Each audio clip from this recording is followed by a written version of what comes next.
Hello, and welcome to our webinar, The Business Case for Blockchain in the Enterprise. I'm Abby Lundberg, Editor-in-Chief at Sloan Management Review, and I'll be your moderator. Blockchain's promise as an enterprise technology has been slow to take off. But as we're about to hear, major businesses have worked through the challenges and are getting real value for their investments, whether in supply chain, finance, or internal operations. In his new book, author Ravi Sarathy lays out blockchain's unique capabilities and benefits for enterprises and provides a strategy roadmap for moving forward.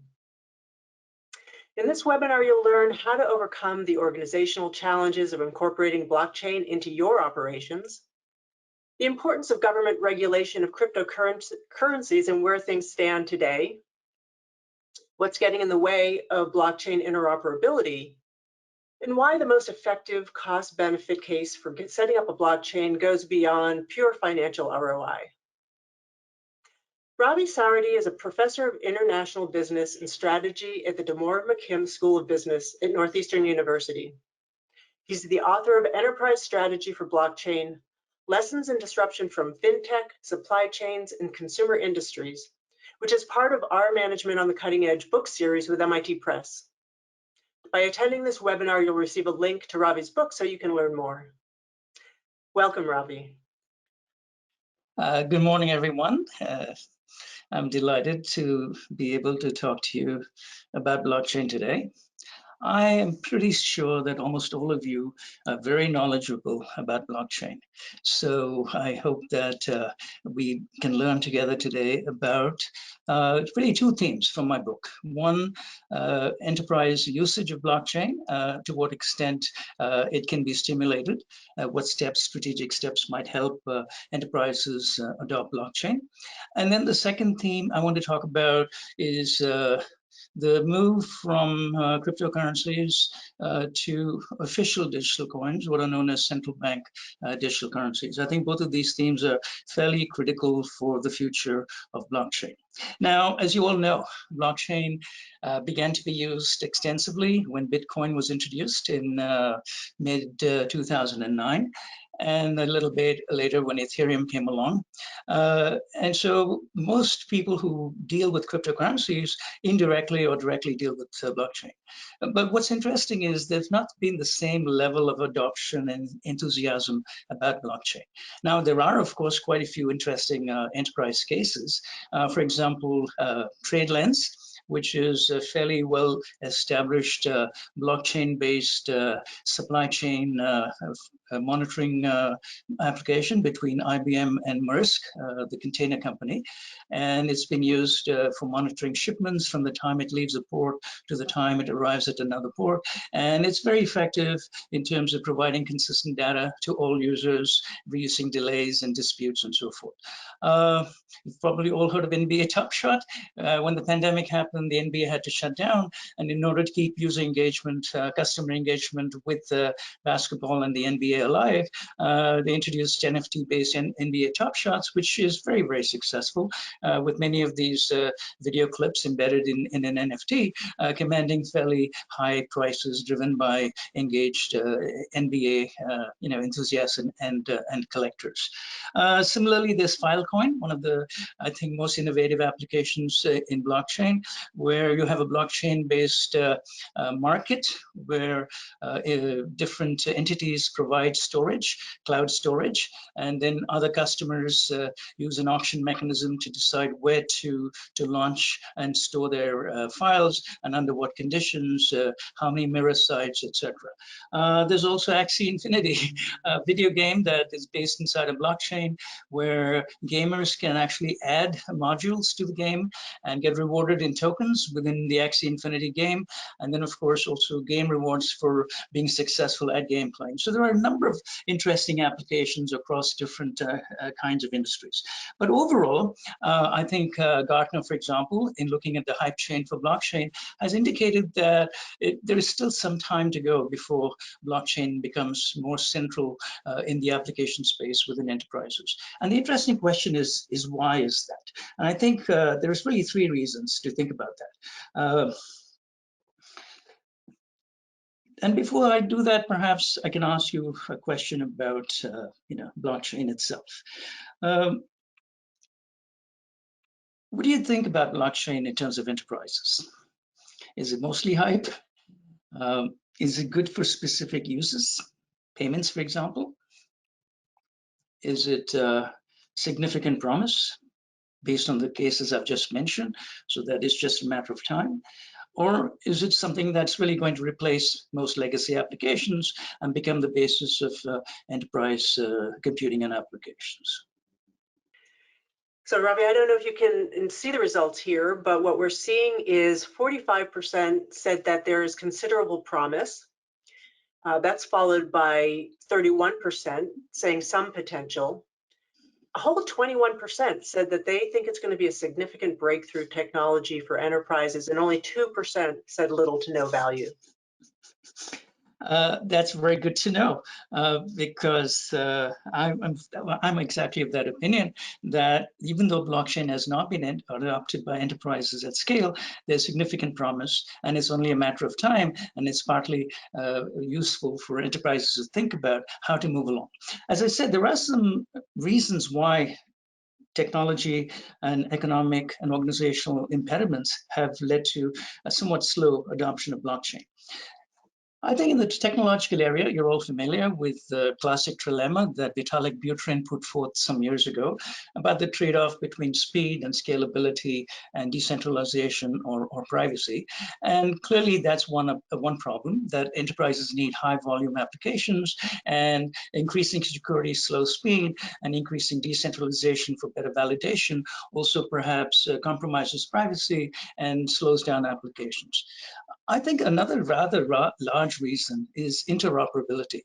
In other words, there are many blockchain protocols out there: Hyperledger, the Ethereum protocol, Bitcoin protocols, Consensus Quorum, Corda, R3, etc. And when enterprises want to use blockchain at scale, they'll have to talk to each other. So then one blockchain will have to talk to another. And I think the difficulty here is that once you leave the blockchain and start communicating outside the blockchain with another blockchain, you introduce points of weakness, areas where the application can be compromised, where the data can be distorted, stolen, changed. And so that's, I think, a relatively large issue for a lot of companies.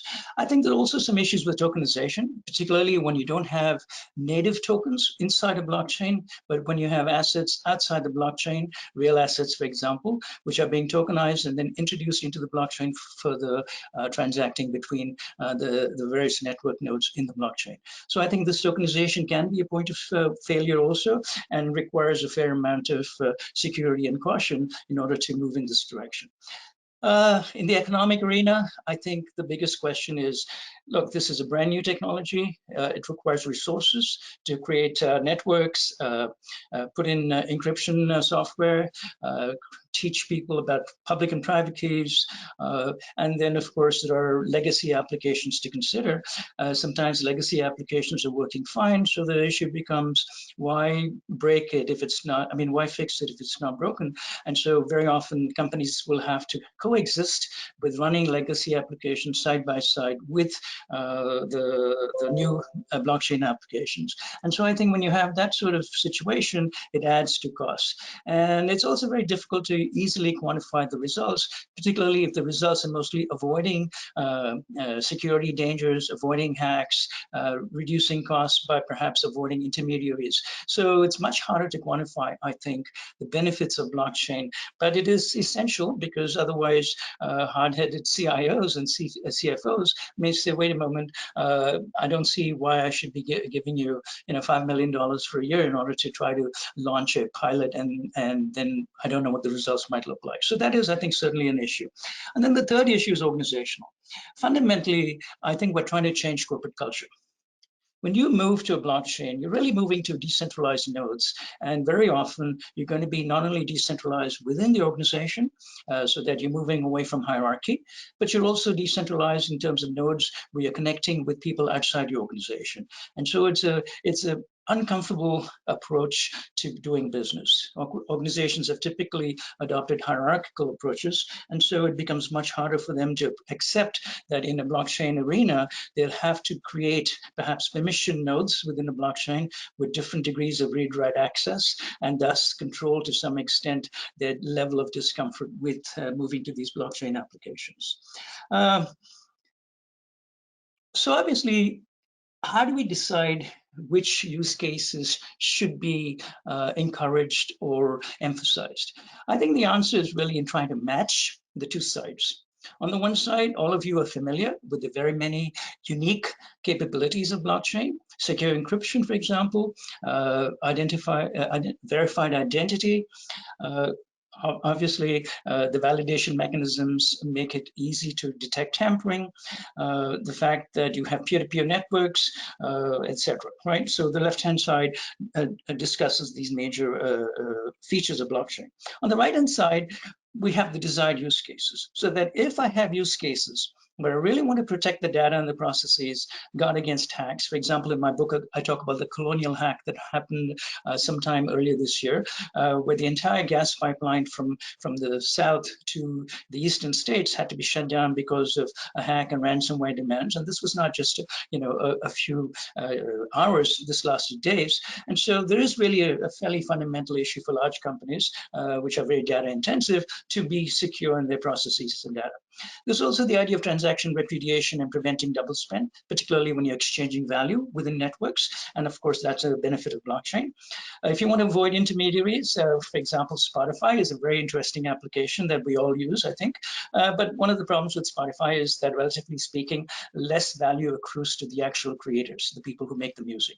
And so if a use case is to try to create an application where a lot of musicians, creators can directly transact with users, people who listen to their music, without involving an intermediary, that could be perhaps a very interesting use case. Now, I'm not implying that Spotify is going to disappear at all, but I am saying that blockchain creates the possibility for a new kind of platform to emerge that allows this kind of interaction.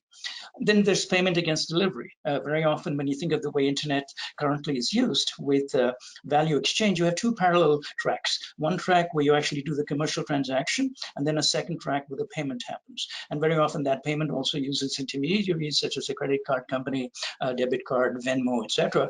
And so those intermediaries collect data, and they also store information, and they charge a fee. And so very often trying to do away with intermediaries may be an important use case that matches with blockchain capabilities. Also, when you're trying to do inter-organizational applications, you have many contributors. I'm thinking of driverless cars, for instance, autonomous vehicles. We have people contributing LiDAR, radar, the automated vehicle driving software. You have very computation-intensive GPUs on board. You have cloud connectivity, cellular connectivity, onboard entertainment and shopping and productivity applications. All of these different users have to come together to make this application. And within a blockchain, you might be able to better transact through state changes how each user or how each producer contributes to the ultimate solution, and in a sense measure and reward contributions fairly without worrying about compromised IP and security issues. It also is very useful in establishing provenance. Obviously, the data is up to date and secure and available to all nodes, which means that it prevents data disputes, and assurance of payment against delivery, since both payment and delivery are simultaneous within blockchain transactions. So what I'm suggesting is that whatever use cases are being thought about, you try to create a checklist of all of the characteristics of that use case and see if it matches well with the kind of capabilities that blockchain offers. Because that would be one way to start thinking about which use cases should be pushed to the top in developing these applications. So what is the sort of strategic flow of decision-making surrounding using blockchain? As I said, the first step is finding the appropriate use case, because without that, I think the whole effort will fall apart. Second, if there are legacy systems working well, I think a decision has to be made about whether the intent is to replace the legacy system, and if not, how will the two systems either complement each other, or how will they work in parallel, which, as I said, would involve both more complexity on the IT side, on the customer side possibly, as well as higher costs. But that's a decision that has to be thought about.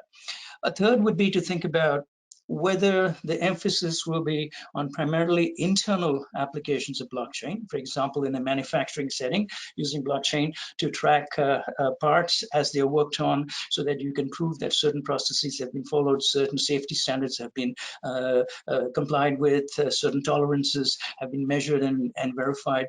So in a manufacturing setting, an internal application might make sense, versus an inter-organizational setting, such as, let's say, in healthcare, where you have electronic health records that have to be exchanged across multiple providers, insurance companies, payers, various specialists, pharmacies, and pharmacy benefit managers, etc. So the difficulty, I think, is that once you start thinking about inter-organizational applications, you need cooperation, whereas in an internal application, you have more ability to use hierarchy and gently, if not forcibly, persuade members of the company to join in that blockchain. Inter-organizational applications are harder because you have to develop, cooperation. You have to decide governance of that inter-organizational blockchain. So I think they're harder, and certainly co-innovation and ecosystems kinds of strategic thinking become more important if you're thinking about those inter-organizational blockchains. Then comes tokenization. Tokens are a great idea. Tokens come from the game theory, and tokens are the idea that I can motivate certain behaviors by granting tokens which have value. And of course, tokens can also be digital representations of real assets, which can be safely exchanged for simultaneous delivery versus payment within the blockchain.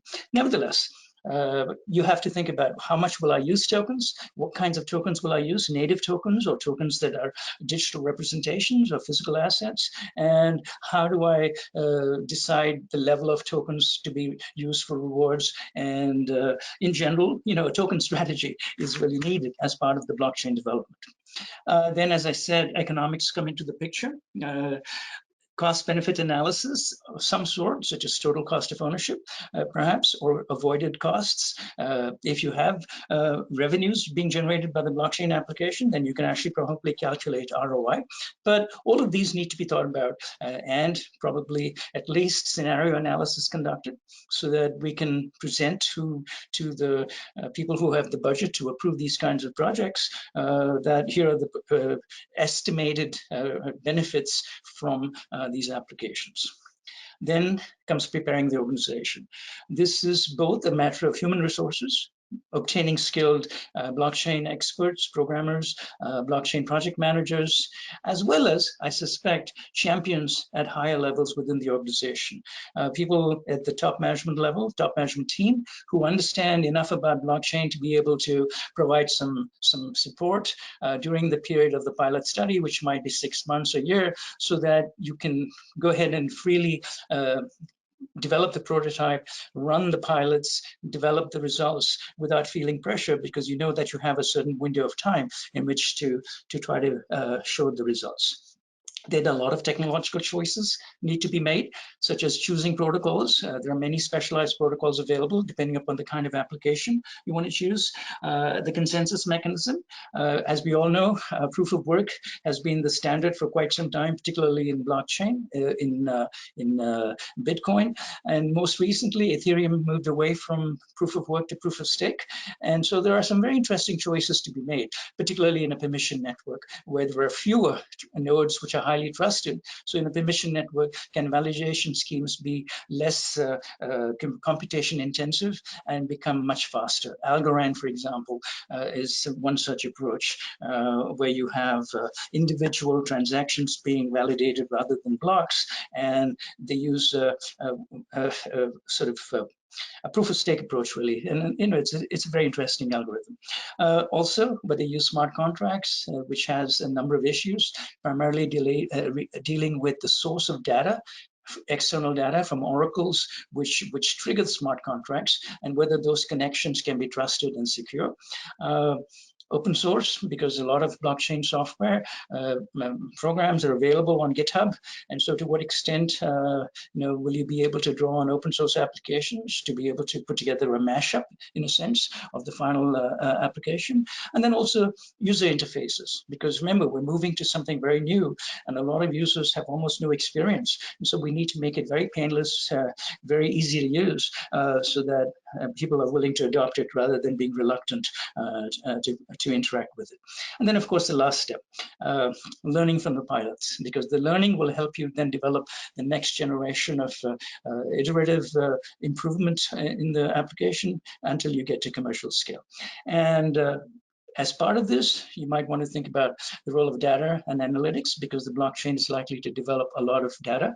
And how would you combine that data with analytics applications, with AI if needed, and of course with IoT, Internet of Things objects, which can often be a source of a great deal of data for the actual blockchain application.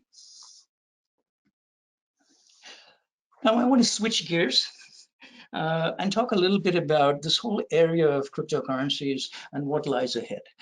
I think most of you understand that Bitcoin came about because of turmoil in the economic space in about 2008, 2009, when the global financial system seemed to be on very shaky grounds, and when there was a lot of distrust of government. And really the libertarian ethos, I think, underlies the development of blockchain, that governments shouldn't be trusted, they should have no right to interfere in our transactions, and there should be no censorship of economic transactions, which means therefore anonymous transactions, no verified identity, no limits on cross-border transfers, no limits on quantities, in a sense, complete freedom. And Bitcoin and Ethereum came along soon after. Their benefits are that they meet this libertarian set of principles of highly decentralized, global, outside the control of governments, with pseudo-anonymity.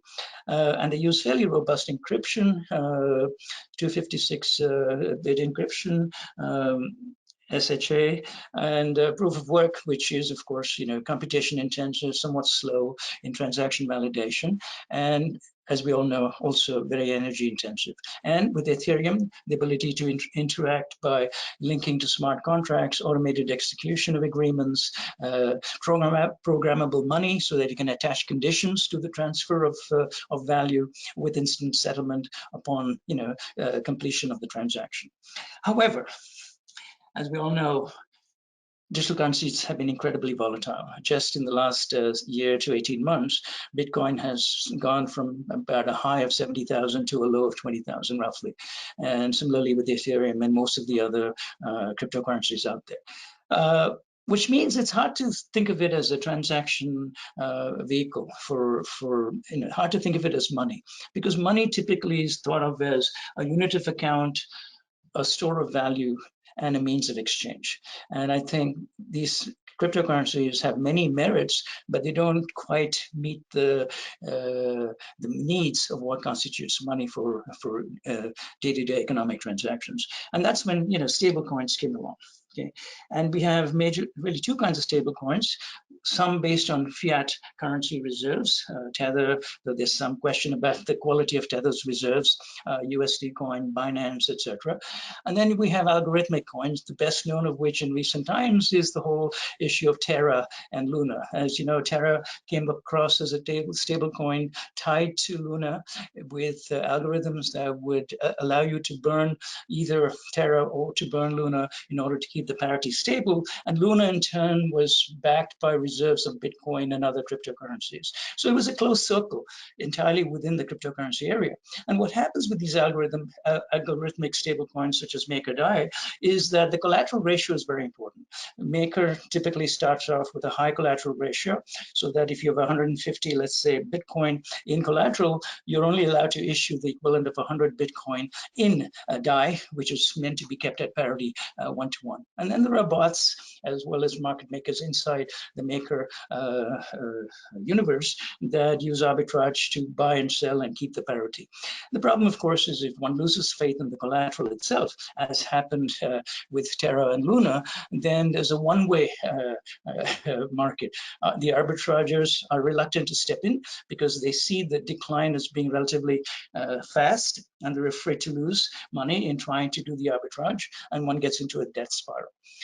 So basically, even though stablecoins have the motivation and the strategic goal of trying to maintain parity and be stable, and thus be used in the DeFi, decentralized finance space, as the basis for lending and savings accounts and creating, derivative instruments through synthetics, Balancer. These are some of the companies out there in the DeFi space doing this.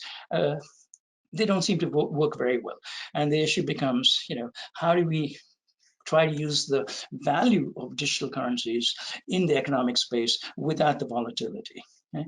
And that's really where I think the whole idea of central bank digital currencies comes in. So let me ask you what you think of them. Okay, governments around the world, China, Europe, Canada, the UK, Singapore, Malaysia.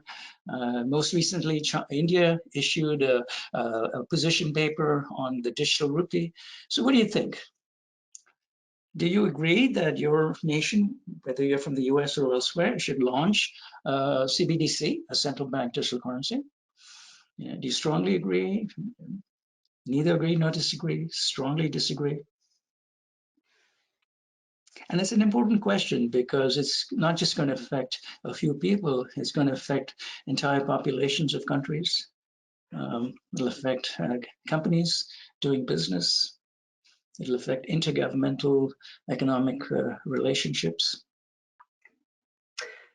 So Ravi, what we're seeing in the results is that there's definitely people leaning toward agreeing. So 34% somewhat agree and 20% strongly agree.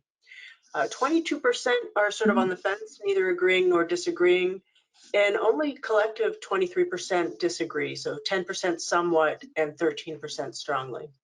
Well, it's interesting to me that almost a quarter of you out there don't feel that CBDCs are a very good idea. It's useful to ask, why do governments want to enter this space? I think fundamentally, they're worried about the financial system. As we saw in 2008, 2009, the financial system is delicate. It can collapse. And so governments don't want that to happen again. And they don't feel that private cryptocurrencies are the answer. They want to have autonomy over their economies. They want to maintain control over money supply, interest rates, and monetary policy. Because one of the interesting things about cryptocurrency is it is creating a parallel money supply.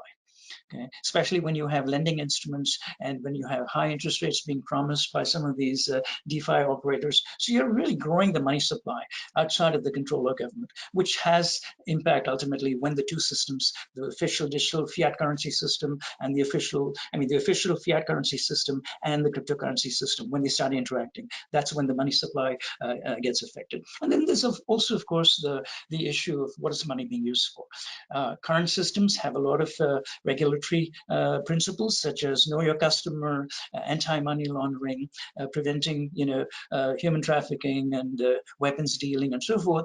And so fundamentally, the idea is that we want to prevent criminal activity inside the financial system. And so all of the regulated banks and financial entities, not just in the US, but across the world, accept these principles. Now the question is, and especially those of you that didn't think very highly of CBDC, is the government any more trustworthy than all of these private entities? Because the intent would be ultimately to replace cash, which is completely anonymous. It's a bearer instrument, right? You'd replace cash with government-controlled and government-issued currencies. It is possible that you could have private stablecoins issued through regulated entities so that they would coexist with the CBDC. Okay, and The biggest fear, I think, is, hey, wait a moment, if the government issues digital currencies, and we know that digital currencies are programmable and do use verified identity within the blockchain, does this mean that the government has visibility into the economic transactions of each and every one of us? And I think that is probably the biggest question, at least for the US. Other countries, there may be some other questions. For example, how do I do offline access in a country like India? I think maybe 35% of the country, maybe even 40%, don't have access to the internet. Blockchain relies on the internet. So if you want to issue a CBDC, will this mean that you're going to shut out a portion of the people? But I think what comes out clearly is that CBDC raises a lot of questions, right? Here's the Chinese example. China launched its CBDC officially at the beginning of this year, and they've already have about 260 million people downloaded this on their computer, on their smartphones, and of course on their laptops. And there's only a few banks that issue CBDCs to their clients, and they work directly with the People's Bank of China. So as you can see, it's a very tiered relationship between the Bank of China. The 8 banks were allowed to issue CBDC to their clients, and then of course all of the payment providers and businesses and consumers who use these CBDCs, right? As I said, one issue is the privacy. Will people be willing to accept a potential loss of privacy? The second is security. The moment a country like the US issues a CBDC, you're going to have hackers from North Korea, from Iran, possibly Russia, elsewhere, trying to destroy the system. So it has to be incredibly strong and security proof. Then there's the fact that the US government would get involved in the entire US economy. Could they be as innovative as companies like Visa or PayPal, Venmo, or Alipay, etc.? Then there's the geoeconomic consideration. If China has launched one, if India is on the cusp of launching one, if the European Union is working closely with Canada and England to try to launch a CBDC, should the US also launch one simply to maintain the importance of the dollar in geoeconomic circumstances? China is already trying to launch interoperability between the Chinese digital currency and other countries, in other words, in the cross-border remittance area. And so the hope is that Chinese yuan through the renminbi e-yuan would become more useful in cross-border transactions, gradually replacing the US dollar, at least for a certain portion of global economic activities. And then finally, if you have all these different CBDC pilots, to what extent will you need to do harmonization so that they actually work together? Because global commerce cannot easily function if you have islands of these digital currencies, right? And of course, in the US context, do we really think the Fed can manage a consumer wrap for 350 million people? Right? Can they actually do this well in real time? Can they manage customer relationships? And will there be political support? Because I do think there's a lot of political angst about this issue in the US, and not all politicians in the Senate and in Congress are willing to support an official digital dollar issued and controlled by the US Treasury and the Federal Reserve. Right? Now, this is a very quick diagram you might want to take a look at. What it really says is you could have a retail CBDC, which is the idea that the central bank directly interacts with everyone in the economy. And so you have, theoretically 350 million accounts with the Fed. You have a wholesale CBDC where the central bank issues, just like in China, with a few banks in the middle who hold reserves with the central bank, okay? And then they in turn start working with users, individuals, etc. And then a third, where you allow stablecoin providers to coexist with a CBDC. So you have, in a sense, stablecoin providers who receive CBDC, hold reserves with the federal bank, and then issue coins of their own to various providers. So you can have all of these 3 kinds of approaches, and it remains to be seen which approach will take hold and whether different countries will form different approaches. One, a pure retail CBDC, a kind of wholesale CBDC, and then finally synthetic, where you have private stablecoin issuers allowed to operate with some kind of controls and regulation under the auspices of the Federal Reserve. Right? I'm going to wrap up now because we're going to be running out of time, and I want to give lots of time for Q&A. So, there are some macroeconomic policy questions if the CBDCs are issued. As I said, you got to monitor the risk from issuing an official digital currency. There's going to be possibly better control of monetary policy, controlling interest rates, etc. Clearly, a very big change in payment infrastructure, rapid settlement, in fact, near instantaneous settlement of transactions, which would reduce significantly working capital requirements and therefore make business more efficient and raise the return on capital, since you're tying up less capital for the same level of economic activity.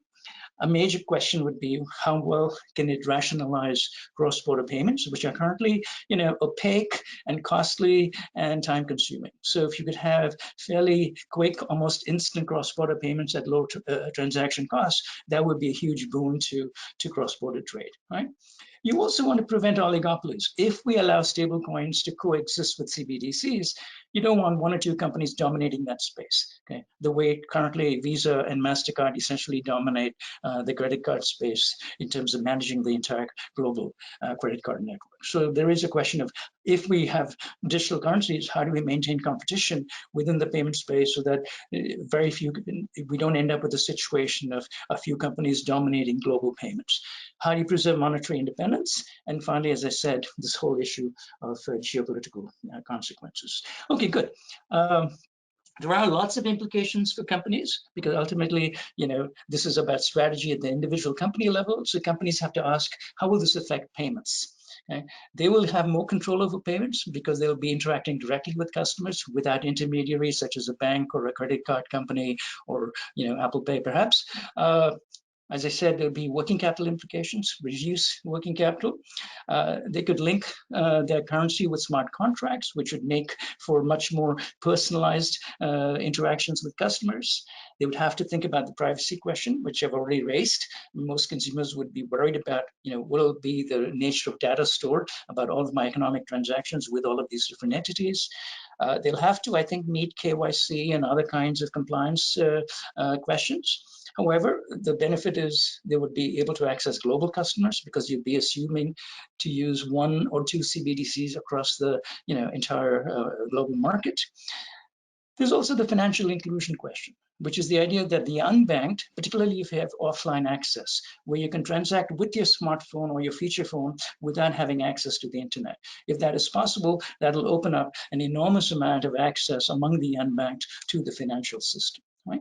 As I said before, you can gather a lot of data from this new payments channel, which could be linked to AI and analytics to give you much more insight into customer behavior, customer needs, and how to shape your future development of products and services.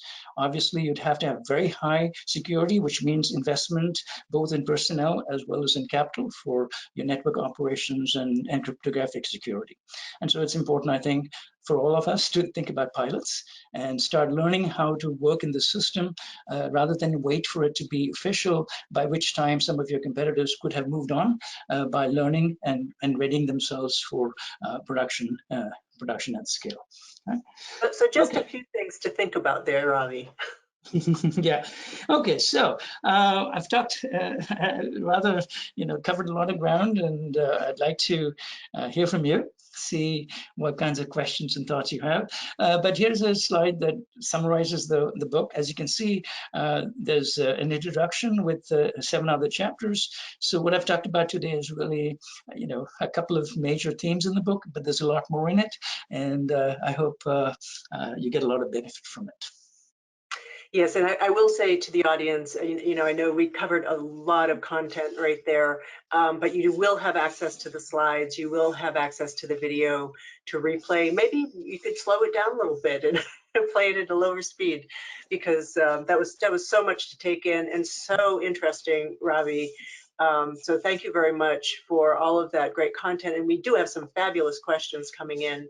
Having a hard time really picking and choosing between them, but we're going to start off with, there's one here on, so you talked about the currency issues with countries, but the question is, for developing countries, what's the approach that governments can take to take up blockchain for applications that affect large populations, for example, using blockchain to validate health insurance claims in India? So non-currency applications, but for the large population of the country. Absolutely. I think, as I said, what are the ideal use cases?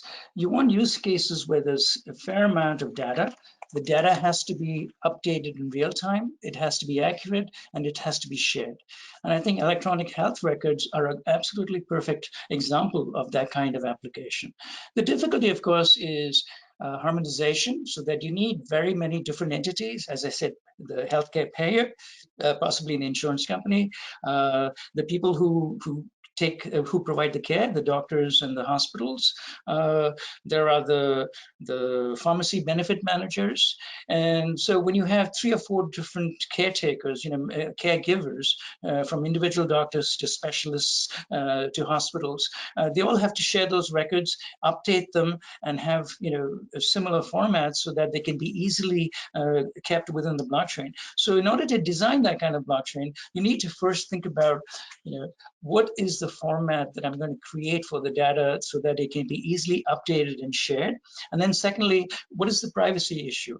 Who's going to control what data is seen by whom? For example, in the US, we have an interesting company called Nebula Genomics, which allows individuals to have their entire genome sequenced, but then kept within a blockchain over which they have control, so that if a researcher or a medical pharmacy company or a hospital wants access to that, they have to provide that permission, and it can be automated through a smart contract. And then there are tokens issued which essentially motivate that individual to decide whether or not to share the data, because they get rewarded with tokens which will have value and can be used within that blockchain or for other kinds of healthcare applications. So what I'm getting at is healthcare is a wonderful area where blockchain can and should be used, but because of the vast number of entities that provide healthcare, you need to bring them in, and it becomes an inter-organizational application, which means you need to create some form of incentives for collaboration as well as privacy protection. Thank you. We have a number of questions. So the questions sort of split up into 2 areas. One really is around enterprise implementation and governance and all of that, and another sort of more global questions. I'm going to start with the more internal to the enterprise kinds of questions. And so Andre would like to know, should all of the organization be involved in the adoption, or just the IT or software team? Like, who really needs to be involved? Oh no, it's the opposite. I think IT is going to create the application, but in order to get an application accepted as well as to be useful, you need to ask the users first. What is your goal? What are the pain points? What are the areas in which existing legacy systems are not completely satisfactory? What would you like to see improved? So unless you start with the user, and unless you get organizational support, organizational champions, the CFO and the CIO, who both agree that this is going to be important for the company, and we're willing to take the risk and provide the resources and give you the time to develop a pilot application to see where it takes us. Unless you do that, I don't think the effort will succeed. So I would say that don't start with the IT department. If the IT department has a bright idea based on what they hear about the technology from their colleagues in other companies, certainly, it makes sense to take it to, the chief technology officer or the chief information officer, the CIO, and say, hey, look, this is happening in the world. We're falling behind. Don't you think we should do something about this? But you do need a strategic perspective. You do need top management involvement before I think it makes sense to proceed. And, you could have skunkworks like we have in some other industries, but I don't know if skunkworks will really be helpful in this context of enterprise scale applications. Thank you. So the next question has to do with,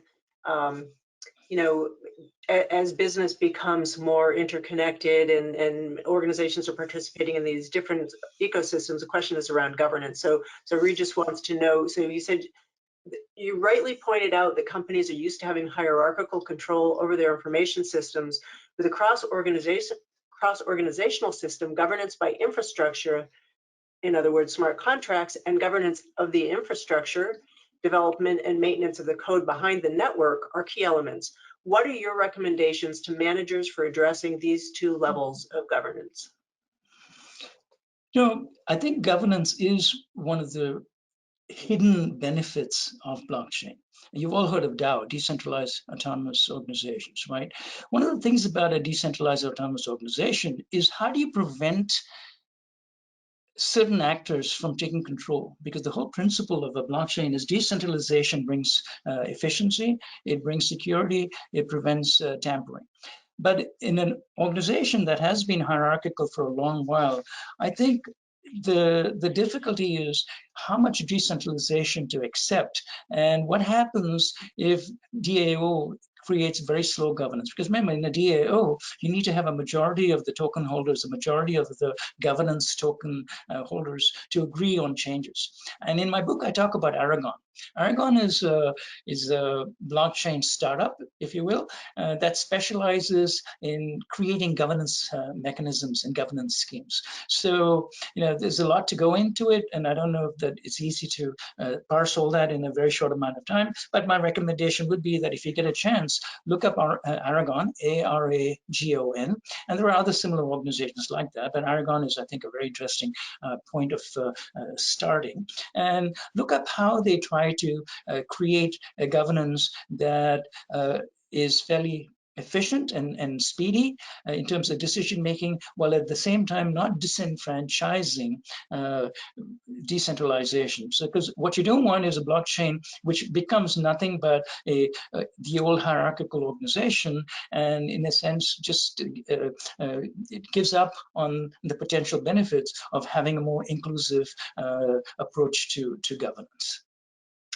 So in your poll, we saw that a lot of people really see blockchain as being a disrupting technology or a very significant replacement for a lot of enterprise applications. And so Matthew is asking, has anyone created a decision tree that business, you or others, that business decision makers can use to help them compare blockchain solutions to other options for their specific use case? Yeah, I do remember seeing a couple of them. The World Economic Forum, about I think 2 years ago, issued a white paper on blockchain and ecosystems, and so that would be a place to go to, because they do have, I think, if I recall correctly, in that white paper along the lines of yes/no decisions along a decision tree, and also Gartner. Gartner is the well-known IT consulting company, and they have, I know from seeing some of their documents, they have both a slide presentation as well as a document that they have issued. And obviously these are proprietary, so you need to get permission to access Gartner documents. But they do also have a fairly well thought out decision tree approach to deciding whether blockchain is the answer to the solution that you're trying to come up with. Nice. And the World Economic Forum document, is there a particular place people should go for that? If you go to the WF website and search under their white papers and documents, you should be able to find it, I think. But I can Great. also try to find the citation and send it along by through the chat or email function. Yeah. Great. Thank you. So we have a couple of questions around security, and you mentioned in your wrap up that was an area that people need to think about. So so the first question is around resilience and business continuity. Maura said, "I'm surprised that is not a use case." I'm sure it may be, you just didn't cover it in your presentation, but she's also wondering if blockchain can be used more broadly, not just to track transactions, but whether it has an application for cybersecurity. I do think that blockchain can be used as a way of protecting access to both programs as well as to data. And there are air gapping, for example, is commonly used in IT as a way of protecting very sensitive arenas, or offline updating. But I think blockchain does have the potential, and there are a number of firms out there that specialize in trying to develop blockchain as part of cybersecurity solutions. And so I would not at all feel that this is impossible. In fact, I think it is one of the benefits, but it can't be done. If you have an application with millions of users, you almost have to think about, production scale. Here's the production scale system, and as long as I have a verified identity, that is, people who enter the blockchain have some way of proving who they are, and otherwise they can't enter the blockchain.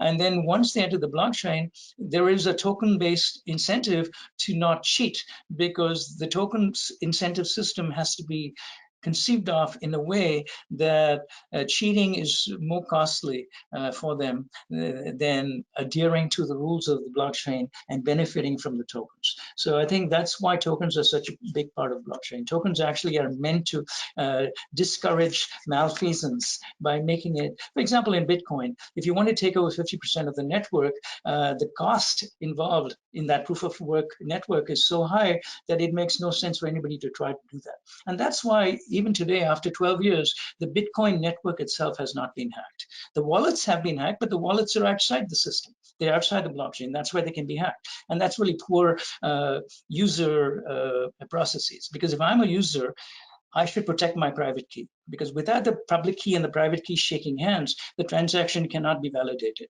But if I'm a user and I'm not very careful with how I use my private key, and somebody gets access to the private key, then of course, security is broken. But I think that's really at the individual level, not at the level of the organization.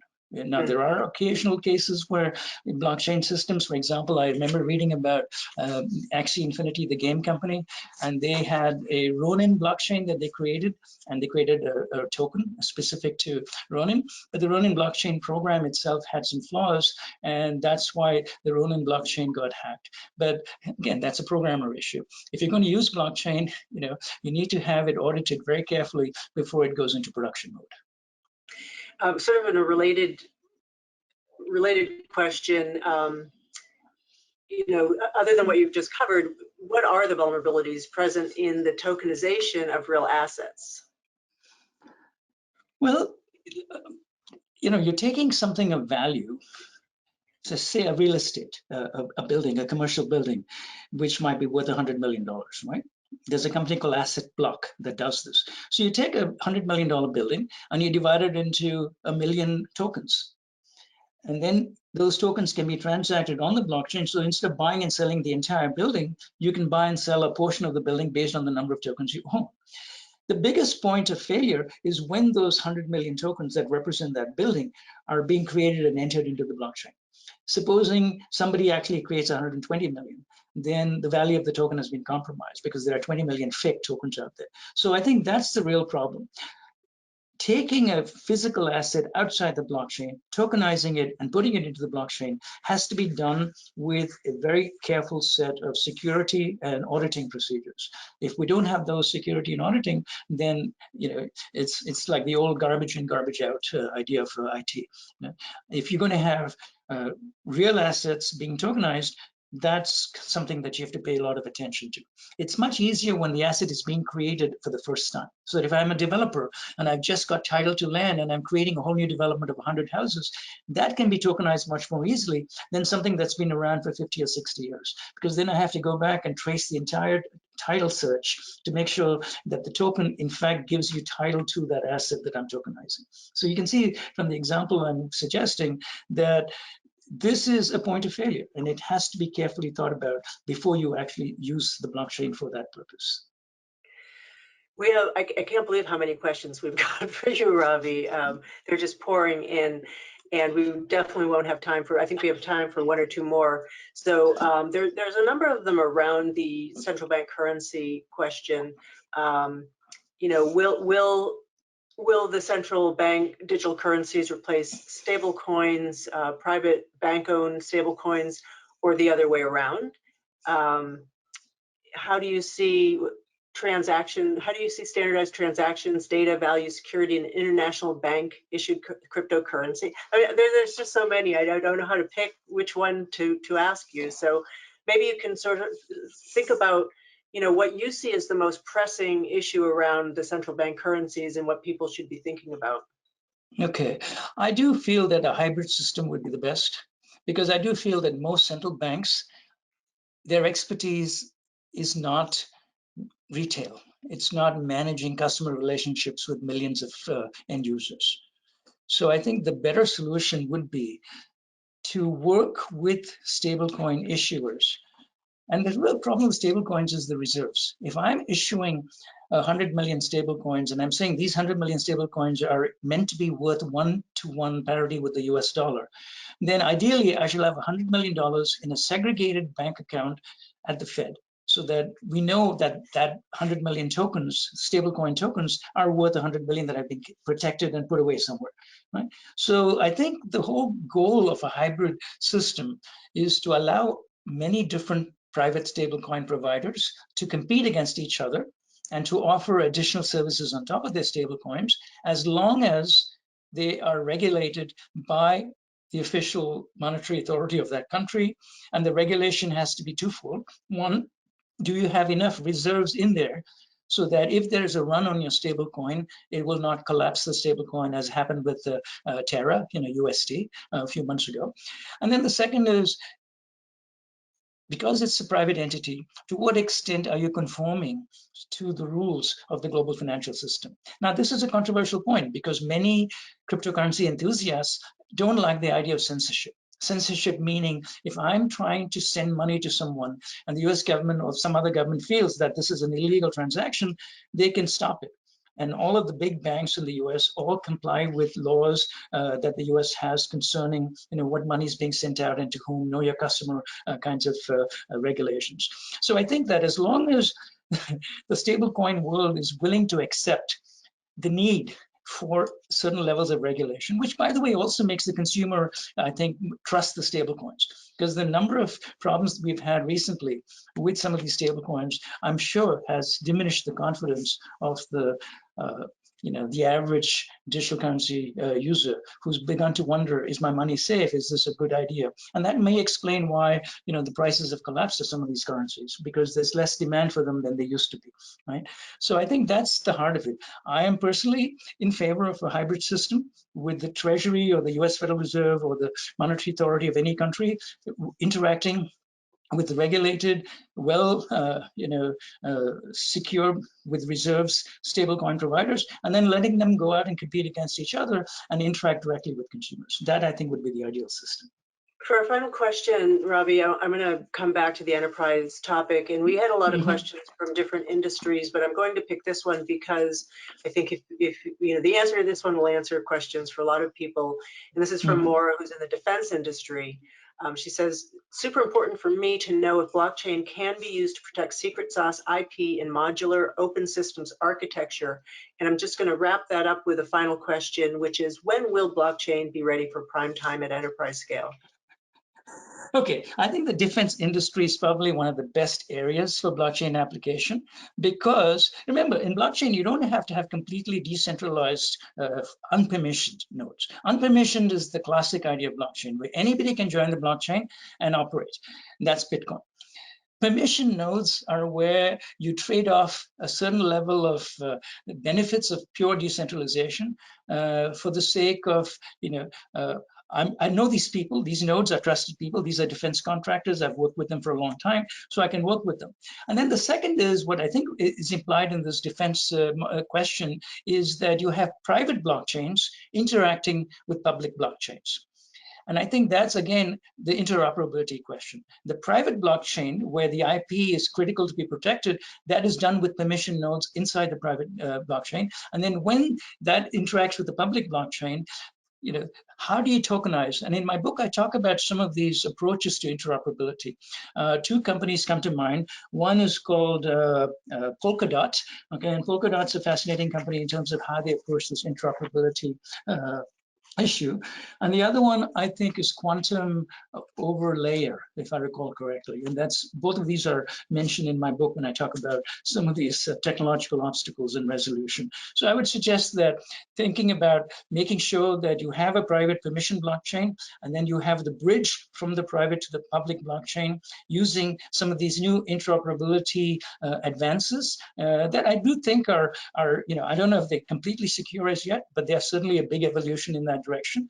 And that brings me to your question, which is, when will blockchain be ready for prime time? I think it depends on the use case, but I suspect that in the payments world, blockchain will probably be fairly central within the next 3 years or so. So if I say 2025, but for broader applications, maybe not even till 2030. If I look at Gartner, Gartner has a very interesting hype cycle that they put out every year. They look at blockchain as being coming out of a trough of dissolution. So there was a point where companies almost gave up on blockchain, threw up their hands. But as the technology is getting better, more robust, some of the problems are being solved with interesting things like side chains and sharding, the Lightning Network, interoperability advances like Polkadot, Algorand with its interesting algorithm for faster validation without using proof of work. Seeing all of these advances make it more and more feasible for enterprises to begin piloting and developing internal applications. But full-scale commercial implementation, where you need different parties to cooperate in order to get the blockchain working, that's going to take time. So I suspect 2030 might be the time when blockchain really is fully adopted at scale in large enterprises. Great, that's really helpful. So Ravi, thank you so much good information. Wish we had more time to cover it and get to all those great questions. I thank you in the audience for your questions. I'm sorry we didn't get to more of them, but we are out of time. So have a great rest of your day, everyone. Thanks, And thank Ravi. you everyone for taking the time to listen. I hope you found it useful.